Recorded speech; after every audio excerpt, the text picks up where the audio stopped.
Hello, today is January 18th, and we are reading our psalm for this coming Sunday, the third Sunday after Epiphany. Our psalm for this Sunday is Psalm 19. The heavens declare the glory of God, and the sky proclaims its Maker's handiwork. One day tells its tale to another, and one night imparts knowledge to another. Although they have no words or language, and their voices are not heard, their sound has gone out into all lands, and their message to the ends of the world, where God has pitched a tent for the sun. It comes forth like a bridegroom out of his chamber. It rejoices like a champion to run its course. It goes forth from the uttermost edge of the heavens and runs about to the end of it again. Nothing is hidden from its burning heat. The teaching of the Lord is perfect and revives the soul. The testimony of the Lord is sure and gives wisdom to the simple. The statutes of the Lord are just and rejoice the heart. The commandment of the Lord is clear and gives light to the eyes. The fear of the Lord is clean and endures forever. The judgments of the Lord are true and righteous altogether. More to be desired are they than gold, more than much fine gold, sweeter far than honey in the comb. By them also is your servant enlightened, and in keeping them there is great reward. Who can detect one's own offenses? Cleanse me from my secret faults. Above all, keep your servant from presumptuous sins. Let them not get dominion over me. Then shall I be whole and sound and innocent of a great offense. Let the words of my mouth and the meditation of my heart be acceptable in your sight, O Lord, my strength and my Redeemer. So our psalm for this week, this psalm is probably pretty well known, perhaps to you, especially the final verse of it, Psalm 19, verse 14. Let the words of my mouth and the meditation of my heart be acceptable in your sight, O Lord, my strength and my Redeemer. That's an invocation. It's something I've seen on plaques and put up as a slogan of sorts that gets put up in churches and in church offices, and it is a text that is well known. And Psalm 19, I think, is also one of those favored psalms that gets repeated a lot, especially because I think, like some of the other favored psalms, Psalm 19 contains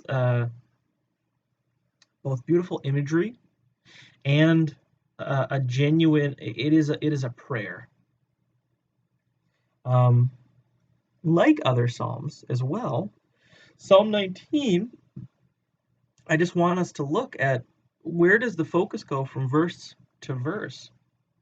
In the first 6 verses of Psalm 19, we're not talking about, it's not necessarily a prayer, but really it is an acknowledgement of the wondrous nature of the created universe.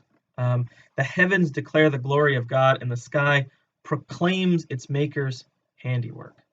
So when we look at creation, Psalm 19 is saying there is a relationship, or there is some sort of proclamation of God in the very existence of nature. That in the beauty, in the majesty of things like the sun and the heavens, we have some inkling of a divine presence in creation itself. We have some notion that there is something holy. There's something holy at work when we perceive the created, the existing world. And so when we can have this idea of, and this is something I keep coming back to in Scripture. Scripture has this idea of, you can have an idea about a God just from the existence of nature. This is the very sort of a God born out of logic and reason-based arguments. One can assert perhaps that there is some sort of divine force or an unmoved mover, to use a theological term from Thomas Aquinas. Someone who, or a being or a force that is at work in nature, that set things in motion. And I think, there is, for those who know more about such things than I do, who know the processes of the natural world, there is basically, this is an explanation of natural phenomena that we don't understand. That at some point something happened, therefore, you could say, well, that's, in the beginning there is God, even if you understand the processes that happened in there. The problem with this is that if you sort of intellectually assent, if you sort of have an acknowledgement in your mind that, okay, maybe there is some sort of creative force in the universe, maybe even that creative force is a being that you could call God, you still don't have a relationship with that force. There's nothing to latch on to. You can have that intellectual acknowledgement, and then it can affect nothing else about the rest of your day.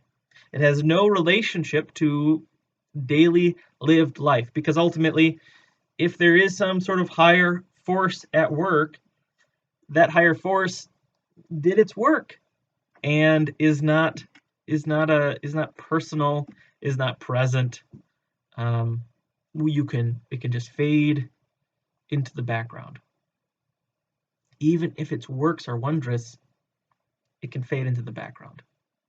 So we have these first 6 verses that say, yes, nature is in relationship to a divine being. There is a force that we call God, and what we see is handiwork in some way.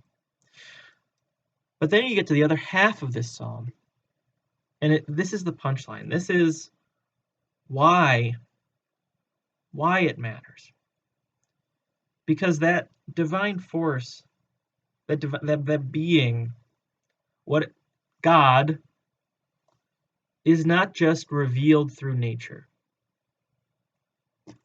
That is not the end point here. In Scripture, we have a collection of ethical commands. That is a collection of different ethical commands that are bound together in different ways and given different emphases at different times, but that is the law. And the law comes about amazingly. This is the revelation that Scripture is talking about. The witness of Scripture is saying that in conversation with a divine force that wants to have a relationship with us, that came to Israel and then came to the world in the form of Jesus, that being wanted to have a relationship with its created subjects. And so in the course of time, the punchline of Psalm 19 is that there is a God who is interested in who you are and is interested in what you do, who offers ethical commands so that we may live better with one another, that we may live in a better way with each other, without sinning against each other, without harming one another. And this divine being cares about this, so much so that as Christians, we say that divine being came to us to reconcile us fully to God and with each other. And so that final verse, to say, "O Lord, my strength and my Redeemer," is something that personalizes the divine. That means we have a relationship with the Creator. And even if we don't understand fully what that means that we can, that in our own spiritual lives, we are oriented back towards what is important in our lives, that we are oriented back towards what is at hand, not necessarily the bigger picture that, in my opinion, really belongs to the natural sciences. I don't think that Scripture is a science book. I do think that Scripture is pointing us that our spiritual energy is directed, as it says, towards the words of my mouth and the meditation of my heart, towards the ethical, towards each other.